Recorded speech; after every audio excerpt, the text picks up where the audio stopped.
Welcome friends, welcome to my channel. आपका स्वागत है हमारे चैनल में। दोस्तों, आज हम आपके लिए लेकर आए हैं बीपीएससी 41वीं प्रीलिम्स की परीक्षा जो 1996 में आयोजित हुई थी, उसके सामान्य ज्ञान और विज्ञान के प्रश्न। आइए दोस्तों, इसकी व्याख्या भी हम आपको बताते चलेंगे साथ साथ, ताकि आपको कोई कंफ्यूजन न रहे। इसी के साथ दोस्तों, आपको हम ये बता देना चाहते हैं कि हर साल परीक्षा का जो पैटर्न है चेंज होता रहा, उसके बावजूद भी जनरल नॉलेज और जनरल स्टडीज की जो प्रश्न होते हैं लगभग एक दूसरे से मिलते हुए ही आते हैं। तो दोस्तों, ज़्यादा समय व्यतीत न करते हुए आइए हम चलते हैं आज के इस वीडियो में सबसे पहले प्रश्न की तरफ। पहला जो प्रश्न है दोस्तों, उसमें ये लिखा गया है कि बुद्ध के जीवन की 4 महत्वपूर्ण घटनाओं को उनमें से संबंधित 4 स्थानों को नीचे उल्लेख है। यह 2 स्तंभों 1 और 2 में अंकित है। आपको इसका सुमेल करना है। आपको ये जो है दोस्तों, तो जो स्तंभ बनाए गए दोनों को सुलेख करना है। जैसे कि जन्म, इनका जन्म कहाँ हुआ था, तो इसका हो जाएगा ए, एक का हो जाएगा 3 होगा, एक का 3 हो जाएगा। तो इसका जो सबसे बेहतरीन जवाब है वो है सी। मेरे ख्याल से सी ही होगा, क्योंकि इसमें इनका जन्म 3 में हुआ, मतलब लुम्बिनी में हुआ था। और जो दूसरा है ज्ञान प्राप्ति, वो बोध गया में हुआ था। आप देख सकते हैं बोध गया में इनको जन्म प्राप्ति का ज्ञान प्राप्ति हुआ था। और प्रथम प्रवचन इन्होंने एकदम सारनाथ में दिया था। सारनाथ के बारे में आपको मालूम है दोस्तों। और निधन इनका जो हुआ था वो कुशीनगर में हुआ था। तो सही जवाब है सी। इसके साथ दोस्तों हम चलते हैं आगे। इस व्याख्या के रूप में लिखा गया है दोस्तों यहाँ पे, बौद्ध धर्म के प्रवर्तक बुद्ध या सिद्धांत का जन्म कपिलवस्तु के लुम्बिनी नामक स्थान एवं ग्राम में शाक्त क्षत्रिय कुल में 563 ईसा पूर्व में हुआ था। इन्होंने शारीरिक समस्याओं को व्यतीत होकर 29 वर्ष की अवस्था में गृह त्याग किया और इस त्याग को बौद्ध ग्रंथों में महानिष्क्रमण कहा गया। गृह त्याग के उपरांत सर्वप्रथम वैशाली के नजदीक आलार कलाम के आश्रम में आए और यहाँ से रूबेला बोध गया के लिए प्रस्थान किया। बुद्ध के जीवन की घटनाओं का क्रम स है जन्म लुम्बिनी, ज्ञान प्राप्ति जो हुआ बोध गया में, प्रथम प्रवचन सारनाथ, मृगदाब और ऋषि पतन। अच्छा, और इनकी जो मृत्यु है वो कुशीनगर में हुई थी। अगला प्रश्न है दोस्तों, आप देख पा रहे हैं स्क्रीन पे, निम्नलिखित राजवंशों को किसका उल्लेख संगम साहित्य में नहीं हुआ। ये 4 ऑप्शन है, कदम, चेर, चोर और पांडे। तो जो संगम साहित्य में होता है, इनमें 3 राजवंशों चेर, चोर, पांडे के विषय में विस्तृत जानकारी मिलती है और कदम वंश की जानकारी नहीं मिलती है। तो इसका जो सही जवाब है वो है कदम, ए। अगला प्रश्न है, कवि बाढ़ निवासी था। कवि बाढ़ निवासी था। कवि जो बाणभट्ट थे वो निवासी थे। ए पाटलिपुत्र, बी थानेश्वर का, सी भोजपुर और उपरोक्त में से कोई नहीं। तो व्याख्या देख लेते हैं दोस्तों। इनके व्याख्या के रूप में लिखा है, बाणभट्ट का जन्म जो हुआ था बिहार के सोन नदी के किनारे अवस्थित पृथ्वीकूट नवगाम में हुआ था। बाणभट्ट का पुस्तक नाम हरचरित्र। और राज्यवर्धन के पश्चात 1606 ईसा पूर्व में हर्षवर्धन थानेश्वर के सिंहासन पर बैठा। हर्ष एक प्रतिष्ठित नाटककार एवं कवि था। इसमें नागानंद, रत्नावली, प्रियदर्श का नाम नाटकों की रचना की। इसके दरबार में बाण, मयूर, हरिदत्त तथा जयसेन जैसे प्रसिद्ध कवि एवं लेखक जो है वो इनके दरबार में रहते थे, शोभा बढ़ाते थे। तो इसका जो सही जवाब है दोस्तों वो है डी, बाण। अगला जो प्रश्न है दोस्तों वो है, हिंदुस्तान की भारत यात्रा के समय सूती वस्त्रों के उत्पादन के लिए वो जो बोलते हैं ना उत्पादन के लिए सबसे प्रसिद्ध नगर जो था वो कौन सा था। वो है दोस्तों मथुरा। मथुरा जो था वो एकदम सही था, क्योंकि आइए इसका जो हम व्याख्या देख लेते हैं। इसके व्याख्या के बारे में लिखा है कि हेनसिंग वर्ष हर्षवर्धन के काल 606-647 में भारत आया था और तत्कालीन समय में मथुरा सूती वस्त्र के उत्पादन का मुख्य केंद्र था। मथुरा जो था सूती वस्त्र उत्पादन का महत्वपूर्ण केंद्र था, जबकि वाराणसी रेशम वस्त्रों के लिए प्रसिद्ध था। अगला जो प्रश्न है, पाटलिपुत्र में स्थित चंद्रगुप्त महल मुख्यतः बना था, किस चीज का बना था दोस्तों? आइए देख लेते हैं। ए ईंटों का, बी पत्थर, सी लकड़ी का और बी मिट्टी का। सही जो जवाब है दोस्तों वो है सी लकड़ी का। मेगास्थनीज के विवरण से पता चलता, मेगास्थनीज एक आप जानते हैं दोस्तों, वो एक यात्री था जो, और उसके विवरण से पता चलता है कि चंद्रगुप्त का महल लकड़ी का बना था, जिसकी चारों ओर परिखा खाई बनी थी। वर्तमान पटना के निकट कुम्हरार की खुदाई में लकड़ी के स्तंभों और लकड़ी के चारदीवारी के प्रमाण मिले हैं। अगला जो प्रश्न है, नीचे दो वक्तव्य दिए गए हैं जिनमें एक का कथन और दूसरा आर कारण है, और दोनों को ध्यानपूर्वक पढ़ें। और आइए पढ़ते हैं दोस्तों। कथन है, 12वीं शताब्दी के अंत तक नालंदा महाविहार का पतन हो गया। और ये जो है ये कथन है, और दूसरा जो कारण, महाविहार को राजकीय से मिलना बंद हो गया था। आइए अब इसका जो ऑप्शन है वो देख लेते हैं। ए और आर दोनों सही हैं, ए और आर की सही व्याख्या आर करता है। ए और आर दोनों सही हैं, परंतु ए आर की व्याख्या आर नहीं करता। ए सत्य है परंतु आर असत्य है, और ए असत्य है परंतु आर सत्य है। ये सब जो प्रश्न है इनकी जो उत्तर है दोस्तों वो है ए, इसकी सही व्याख्या करता है। अगला जो प्रश्न है दोस्तों वो है, कुतुबुद्दीन ऐबक की राजधानी थी, कुतुबुद्दीन ऐबक की जो राजधानी थी वो कहाँ थी? उसके जो ऑप्शन है वो है लाहौर, दिल्ली, अजमेर और लखनऊती। इसका जो सही जवाब है वो है लाहौर, ए। आइए इसकी जो व्याख्या है वो पढ़ लेते हैं दोस्तों। मोहम्मद गोरी की मृत्यु के पश्चात कुतुबुद्दीन ऐबक ने 6 जून 1206 में लाहौर को अपना राज्याभिषेक कराया था, और ऐबक ने लाहौर को अपनी राजधानी बनाया। ऐबक ने कभी सुल्तान की उपाधि धारण नहीं की, उसने केवल मालिक और सिपह सलार की पदवी धारण की थी। गोरी के उत्तराधिकारी गियासुद्दीन महमूद ने 1208 में कुतुबुद्दीन ऐबक को दास्ता से मुक्ति दे दी। तो इसका जो सही जवाब था दोस्तों वो लाहौर था। अगला जो प्रश्न है, अलाउद्दीन खिलजी के प्रसिद्ध सेनापतियों में जिसकी मंगोलों के विरोध लड़ते हुए मृत्यु हुई, उनमें कौन थे? जो है इसके ऑप्शन है, ए जफर खान, दूसरा है नुसरत खान, औल खां और उल्गू खां। इसमें जो सही जवाब है दोस्तों वो है ए जफर खान। आइए जो इसका क्या बोलते हैं व्याख्या देख लेते हैं। इसका जो व्याख्या है दोस्तों कुछ ऐसा है कि अलाउद्दीन की सेनापति जफर खान मंगोलों के विरोध लड़ाई लड़ता हुआ मारा गया था। 1297-98 में मंगोल सेना ने अपने नेता कादर के नेतृत्व में पंजाब और लाहौर का आक्रमण किया। जालंधर के निकट इन आक्रमणकारियों को सुल्तान की सेना ने परास्त किया, और इस सेना का नेतृत्व जफर खान और उल्गू खान ने किया था। मंगोलों का दूसरा आक्रमण सल्दी के नेतृत्व 1298 ईस्वी में सेवान पर हुआ। जफर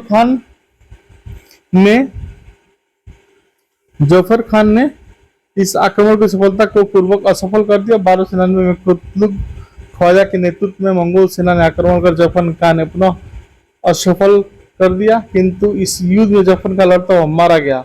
1380 में मंगोल सेना का चौथा आक्रमण तार्की के नेतृत्व में हुआ, जो लगभग 2 माह तक सिरी के किले को घेरे रहने के बाद इसे सफलता न मिलने पर दिल्ली के समीप क्षेत्रों को लूटपाट तार्की वापस चला गया।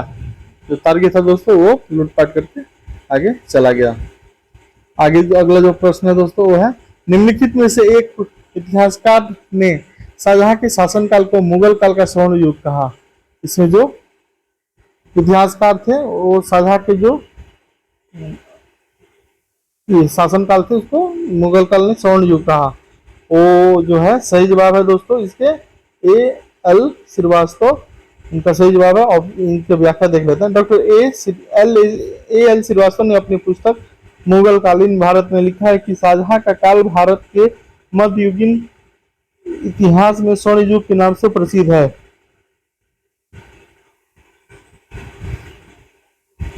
यह काल कला तथा वास्तुकला की दृष्टि से प्रसिद्ध काल माना जा सकता है। जैन सरकार ने वीएल स्मिथ इससे सहमत नहीं है। कोई बात नहीं दोस्तों, सहमत नहीं है तो नहीं रहे। अगला जो प्रश्न है वो है, हुमायूं द्वारा लड़े गए 4 प्रमुख युद्धों का तिथि अनुसार सही क्रम अंकित करें। युद्ध स्थलों के नाम नीचे अंकित हैं। तो इसका जो सही जवाब है दोस्तों वो है डी, देवरा, चौसा, कन्नौज और हिंद। आइए इसकी जो व्याख्या है वो देख लेते हैं। हुमायूं द्वारा लड़े गए प्रमुख युद्धों का विवरण इस प्रकार है। देवराई का युद्ध जौनपुर की ओर अग्रसर हुमायूं की सेना और महमूद लोदी की सेना के बीच अगस्त 1532 में देवरा नामक स्थान पर हुआ। इसमें महमूद की पराजय हुई। चौसा का युद्ध 26 जून 1939 को हुमायूं एवं शेर खां की सेनाओं ने मध्य गंगा नदी की उत्तरी तट पर स्थित चौसा नामक स्थान पर हुआ। यह युद्ध में हुमायूं की अपनी गलतियों के कारण हार गया। चौसा के युद्ध में सफल होने के बाद शेर खान ने अपने को शेरशाह की उपाधि से सुसज्जित किया और कन्नौज का युद्ध बिलग्राम का युद्ध मई 1540 में लड़ा गया। इस युद्ध में हुमायूं के साथ उसके भाई हिंदहाल और अस्करी भी थे। फिर भी पराजय ने हुमायूं का पीछा नहीं छोड़ा। सरहिंद का युद्ध 22 जून 1555 को इस संघर्ष में मुगल सेना का नेतृत्व बैरम खान ने किया। इसमें हुमायूं को सफलता मिली। अगला जो प्रश्न है दोस्तों वो है रणजीत सिंह ने सुप्रसिद्ध कौन युद्ध हीरा प्राप्त किया था। इसका जो सही जवाब है वो शाह शुजा से प्राप्त किया था। आइए दोस्तों आगे चलते हैं। अगला जो प्रश्न है वो है कुछ ऐसा। 1857 के ईस्वी के विद्रोह में बिहार का कौन सा भाग अप्रभावित रहा। इसका जो सही जो जवाब है दोस्तों वो है बी, ऑप्शन बी, केवल 5 जो मुंगेर था वो अप्रभावित रहा। आइए दोस्तों आगे चलते हैं। इसका जो सही जवाब है दोस्तों वो है मुंगेर। आइए दोस्तों आगे की तरफ चलते हैं। इसका जो ऑप्शन है दोस्तों वो है केवल मुंगेर। अगला प्रश्न जो है 1857 ईस्वी का विद्रोह मुख्यतः किस कारण से असफल रहा। इसका जो ऑप्शन है वो ये है, किसी समान योजना और केंद्रीय संगठन की कमी की वजह से जो है वो असफल रहा। आइए इसका व्याख्या जान लेते हैं दोस्तों। व्याख्या में लिखा हुआ है 1857 का विद्रोह गाय और सूअर की चर्बी युक्त कारतूस के कारण सैनिकों द्वारा अवश्य प्रारंभ हुआ था, लेकिन इस विद्रोह का मूल कारण अंग्रेजी नीतियों के प्रति बढ़ते लोगों का असंतोष था। विद्रोही यद्यपि सत्ता को उखाड़ फेंकना चाहते थे, लेकिन किसी सुनियोजित और योजना और केंद्रीय संगठन का अभाव उनकी असफलता का मूल कारण बना। राजाओं, जमींदारों और अशिक्षित मध्यम वर्ग ने विद्रोह में भाग नहीं लिया क्योंकि इनके हित ब्रिटिश राज से जुड़े हुए थे। अगला जो प्रश्न है दोस्तों वो है बर्मा समाज की स्थापना हुई थी वर्ष किसमें। आइए दोस्तों इसकी व्याख्या देख लेते हैं। पहले राजा राम मोहन राय ने 20 अगस्त 1828 को ब्रह्मा सभा नाम के एक नए समाज की स्थापना की, जिसे आज आगे चलकर बर्मा समाज के नाम से जाना गया है और हिंदू धर्म का पहला सुधार आंदोलन ब्रह्मा समाज और जिस पर आधुनिक पाश्चात्य विचारधारा के बहुत प्रभाव पड़ा। दोस्तों इसकी जो सही जवाब है वो इसमें इस ऑप्शन में नहीं है। इसका मतलब जो है उत्तर को गलत लिखा गया था, तो इसमें हम लोग कुछ नहीं कर सकते हैं। व्याख्या के अनुसार हम लोग जान गए कि आगे जो हम लोग को प्रश्न पढ़ना है वो कैसा होगा। अगला प्रश्न है दोस्तों निम्नलिखित में कौन आत्मीय सभा के संस्थापक थे। ऑप्शन है इसके राजा राम मोहन राय, स्वामी विवेकानंद, स्वामी दयानंद सरस्वती, स्वामी विवेकानंद, अरविंद घोष। इसकी जो सही जवाब है दोस्तों वो है ए, राजा राम मोहन राय। आइए इनके बारे में पढ़ते हैं आगे। राजा राम मोहन राय ने आत्मीय सभा का स्थापना 1815 ईस्वी में तथा ब्रह्मा समाज की स्थापना 1828 ईस्वी में की तथा स्वामी दयानंद सरस्वती ने आर्य समाज की स्थापना 1875 तथा स्वामी विवेकानंद ने रामकृष्ण मिशन की स्थापना 1897 में की थी। आइए दोस्तों आगे जानते हैं अगला जो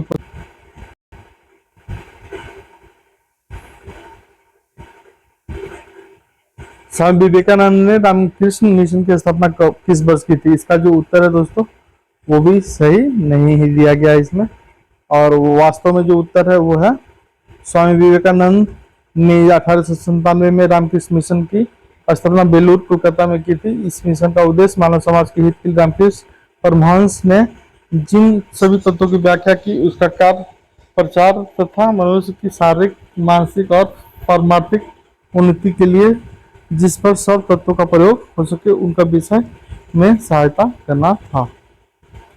आइए दोस्तों, अगला जो प्रश्न है वो है 19वीं शताब्दी के उत्तरार्ध में नव हिंदूवाद के सर्वश्रेष्ठ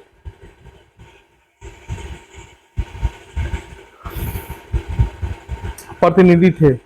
इसका जो ऑप्शन है वो है दोस्तों बी, स्वामी विवेकानंद। 19वीं शताब्दी के उत्तरार्ध में नव हिंदूवाद के सर्वश्रेष्ठ प्रतिनिधि स्वामी विवेकानंद थे।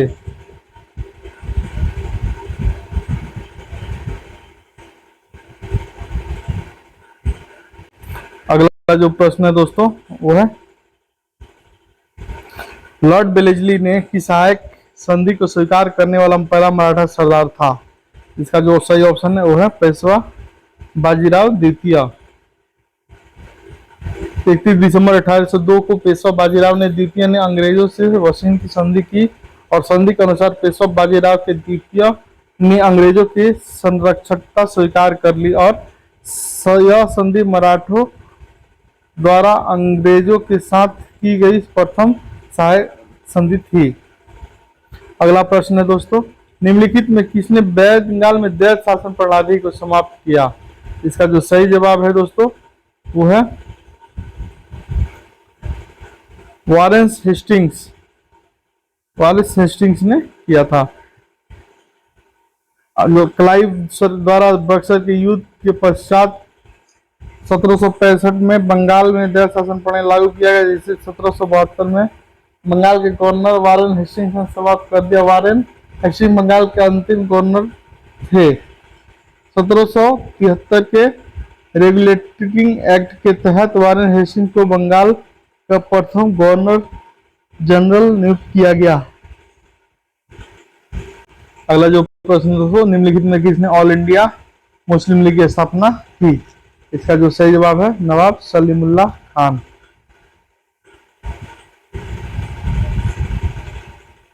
एच आगा खान के नेतृत्व में मुसलमानों का एक दल वायसराय लॉर्ड मिंटो से 1 अक्टूबर 1916 को शिमला में मिला। इस प्रतिनिधि मंडल ने वायसराय से अनुरोध किया कि इस प्रांतीय, केंद्रीय और स्थानीय निर्वाचन हेतु एक पृथक सामाजिक निर्वाचन व्यवस्था मुसलमानों के लिए की जाए। मिंटो ने इनकी तरक्की के मांगों का पूर्ण समर्थन किया, जिसके फलस्वरूप मुस्लिम नेताओं ने ढाका के नवाब सलीमुल्लाह खान के नेतृत्व में 30 नवंबर 1996 को ढाका में मुस्लिम लीग की स्थापना की थी। सन 1938 में भारतीय राष्ट्रीय कांग्रेस के अध्यक्ष निर्वाचित हुए। इसका जो सही जवाब है वो दोस्तों वो है सुभाष चंद्र बोस। और इसकी जो व्याख्या है कुछ ऐसा है। भारतीय राष्ट्रीय कांग्रेस का 1938 में 51वां अधिवेशन पूरा के गुजरात में हुआ, जिसके अध्यक्ष सुभाष चंद्र बोस थे। इसी अधिवेशन में राष्ट्रीय नियोजन समिति का गठन किया गया, जिसके अध्यक्ष के रूप में पंडित जवाहरलाल नेहरू को नियुक्त किया गया। और जो मौलाना अब्दुल कलाम आजाद को 1940 में 53वें अधिवेशन के अध्यक्ष तथा आचार्य JB कृपलानी को 1946 में 54वें अधिवेशन के अध्यक्ष तथा पट्टाभी सीतारमैया को 1948 में 55वें अधिवेशन के अध्यक्ष चुने गए थे। रोलेट एक्ट भारतीय राष्ट्रीय कांग्रेस ने विरोध किया, क्योंकि इसका लक्ष्य जो था वो कुछ ऐसा था दोस्तों।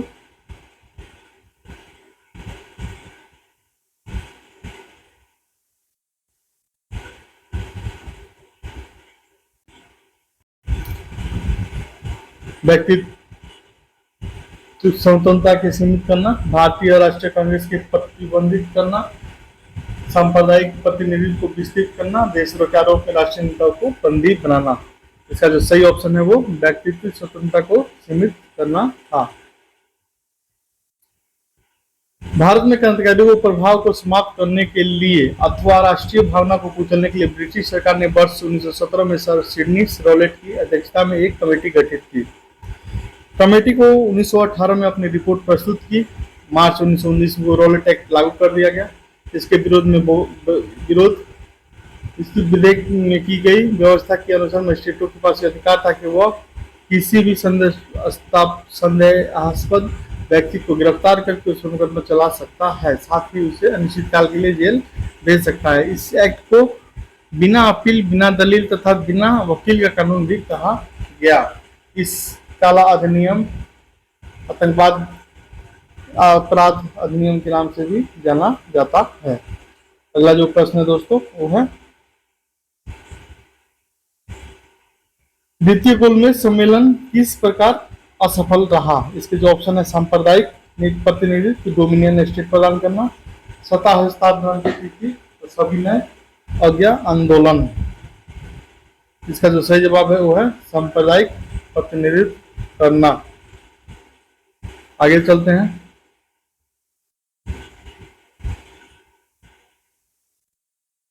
भारत छोड़ो प्रस्ताव पारित होने के बाद गांधी जी को कैद किया गया था।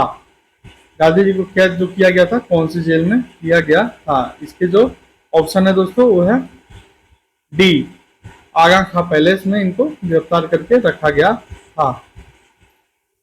भारत छोड़ो आंदोलन का प्रस्ताव कांग्रेस कमेटी द्वारा पारित किए जाते ही गांधी जी, कस्तूरबा तथा महादेव देसाई को पुनः इसी आगा खां महल में कैद कर लिया गया। इसी महल में 22 फरवरी 1944 को गांधी जी की पत्नी कस्तूरबा का निधन हो गया था। अगला जो प्रश्न है दोस्तों वो है बारदोली सत्याग्रह का नेतृत्व किया, किसने किया दोस्तों, आइए देखते हैं। वो थे वल्लभ भाई पटेल ने। वल्लभ भाई पटेल ने किया था इसका नेतृत्व। बारदोली सत्याग्रह 1928 का नेतृत्व सरदार वल्लभ भाई ने शुरू किया था। बारदोली सत्याग्रह गुजरात के किसानों द्वारा शुरू किया गया एक प्रमुख किसान आंदोलन था, जिसमें किसानों ने लगान वृद्धि के विरुद्ध सरकार के खिलाफ संघर्ष की शुरुआत की। वर्ष 1926-27 में कपास मूल्य में गिरावट के बाद भी बारदोली में राजस्व का 30% बढ़ा दिया गया, जिसके परिणाम स्वरूप यह सत्याग्रह आरंभ हुआ। इस आंदोलन के परिणाम स्वरूप सरकार द्वारा राजस्व के 30% से घटाकर 6% पर कर दिया गया। अगला प्रश्न है दोस्तों वो है निम्नलिखित में से किस सत्याग्रह आंदोलन में गांधी जी ने प्रत्यक्ष रूप से भाग नहीं लिया। इसका जो ऑप्शन होगा वो है बायकम सत्याग्रह।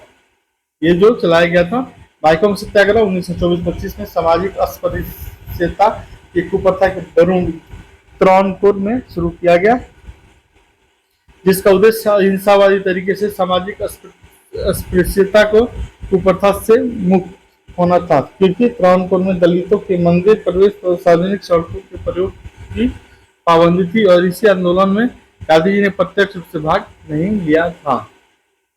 अगला प्रश्न है भारत छोड़ो आंदोलन के दंगे किस क्षेत्र में सबसे अधिक व्यापक रहे, और उसका जो ऑप्शन है संयुक्त प्रांत।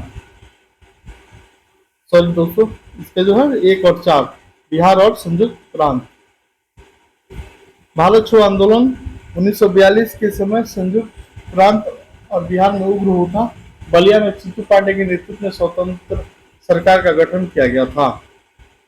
अगला प्रश्न है दोस्तों स्तंभ 1 और स्तंभ 2 में जो है अंकित को सुमेल करना है। स्तंभ 1 और स्तंभ 2 में मेल करना है। इसका ऑप्शन है history of the free movement of India, Tarachand, W.W. Hunter. कौन कौन लोग हैं ये देखना होगा। ये देखते हैं दोस्तों, इसके जो सही जवाब है वो है सी 1, 5, 6, 3, 2 इसके सही जवाब है।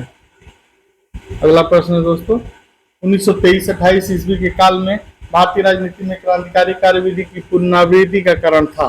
इसका जो ऑप्शन है वो है बी, गांधी जी का असहयोग आंदोलन का स्थगन इसके पुनरावृत्ति के कारण था। सबने अज्ञा आंदोलन की असफलता के बाद गांधी जी ने महत्व दिया। किस चीज का महत्व दिया भैया, आइए देखते हैं। ए रचनात्मक कार्यक्रम पर इन्होंने ध्यान दिया था। अगला प्रश्न है स्वतंत्र भारत का अंतिम गवर्नर जनरल कौन था।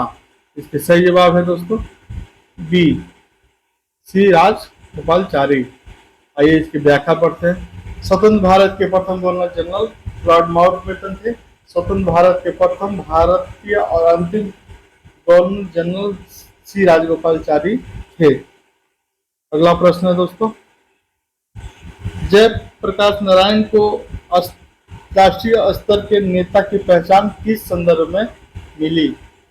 भारत छोड़ो आंदोलन, कांग्रेस, समाजवादी दल की स्थापना, भूदान, उनमें से कांग्रेस कार्यकारिणी के सदस्य बनाया जाना। इसका जो ऑप्शन होगा वो कांग्रेस समाजवादी दल की स्थापना करना।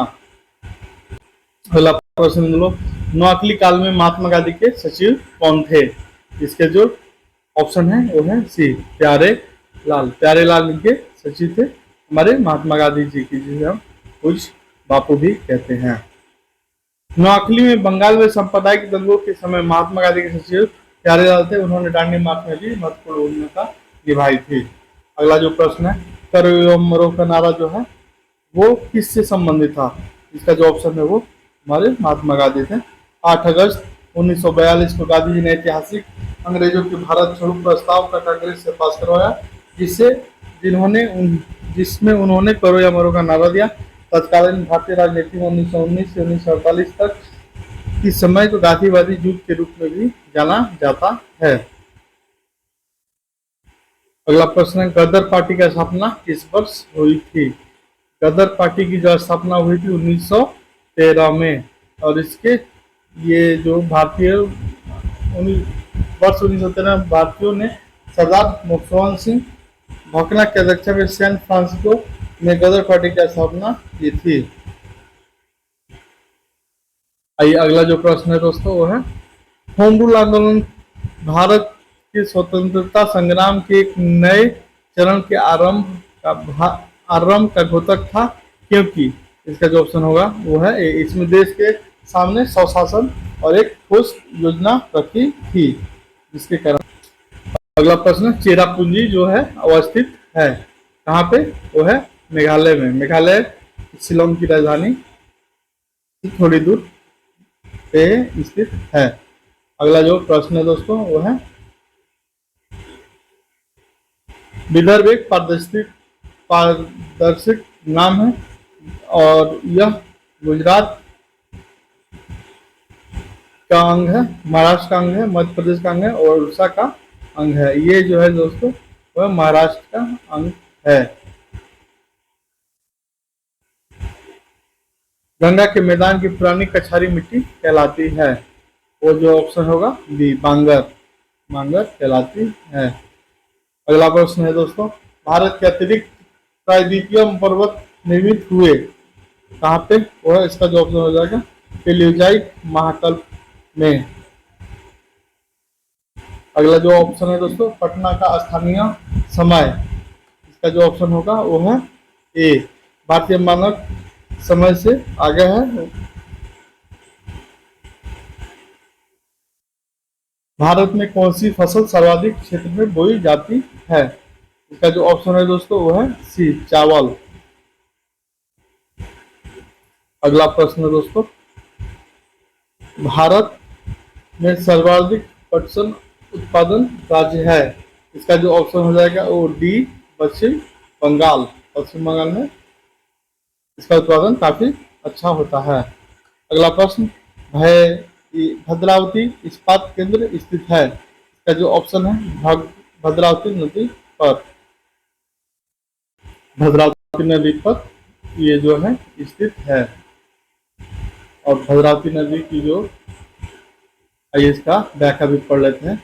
भद्रावती इस्पात केंद्र की स्थापना 1923 में तत्कालीन मैसूर स्टेट द्वारा कर्नाटक राज्य के शिमोगा जिले में भद्रावती नदी किनारे भद्रावती नामक स्थान पर की गई थी। 1962 से यह कर्नाटक सरकार और केंद्र सरकार के संयुक्त अधिकार में है, और इस कारखाने का निम्नलिखित सुविधाएं प्राप्त है। जैसे भद्रावती नदी घाटी 13 किलोमीटर चौड़ी है, जिस कारण इस कारखाने के लिए पर्याप्त भूमि उपलब्ध है। लो वेस्ट है, यह खान भद्रावती से 40 किलोमीटर दूर है और उच्च कोटि का कॉन्ट्रैक्ट प्रभाव प्रदान करती है, और यह कारखाना देश के मुख्य कोयला उत्पादन क्षेत्र से दूर है, जिस कारण इसे कोयला ईंधन प्राप्त नहीं होता, और यह संयंत्र कास्ट कोयला एवं पश्चिम घाट से प्राप्त जल विद्युत ईंधन से प्राप्त होता है। आइए दोस्तों अगला प्रश्न देखते हैं। कपास उद्योग किन कच्चे मालों पर आश्रित है? वे है, इसका जो सही ऑप्शन है दोस्तों वो है भात, फास्फेट, मूल। अगला प्रश्न, निम्नलिखित स्रोतों से किससे भारतवर्ष सबसे अधिक विद्युत प्राप्त करता है? इसका जो ऑप्शन है वो है तापीय तापीय विद्युत प्राप्त करता है। अगला प्रश्न है दोस्तों, आइए देखते हैं। सौर मंडल ग्रह सर्वाधिक गर्म है? इसका जो ऑप्शन है वो हो जाएगा बी, सौरमंडल का सर्वाधिक गर्म जो है शुक्र है। अगला प्रश्न है दोस्तों, पृथ्वी को सूर्य की परिक्रमा करने में कितना समय लगता है? इसका जो सही जवाब है वो है बी, 365 दिन 365.25 दिन। और इसकी व्याख्या पढ़ लेते हैं दोस्तों। पृथ्वी सूर्य के बाद सूर्य का तीसरा ग्रह है और इसकी सूर्य से लगभग दूरी जो है 15 करोड़ किलोमीटर है।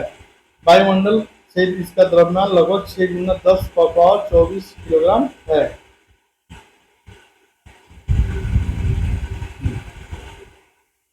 पृथ्वी का जो आकार है वो पृथ्वी 365.25 दिन में सूर्य की चक्कर चारों लगाती है और इसकी जो 29.8 किलोमीटर पर सेकंड की कक्षा वेग से चक्कर लगाती है।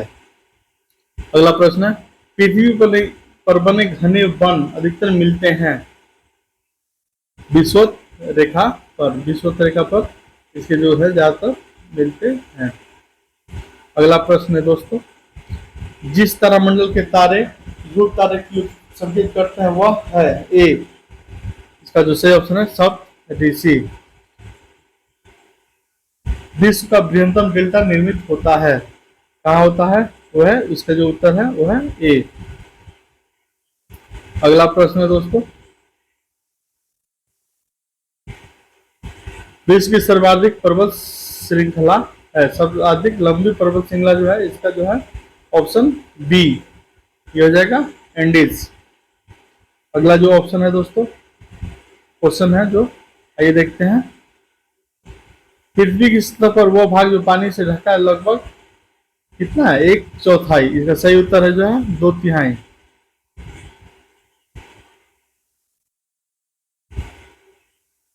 इसी के साथ दोस्तों हम इस प्रश्न को आज समाप्त करते हैं। मिलते हैं अगले भाग में, तब तक के लिए नमस्कार। कोशिश करें हमारे चैनल को सब्सक्राइब करें और अपना आशीर्वाद भी बनाए रखें। बीपीएससी 41वीं की कुछ प्रश्न हम अगले भाग में लाएंगे।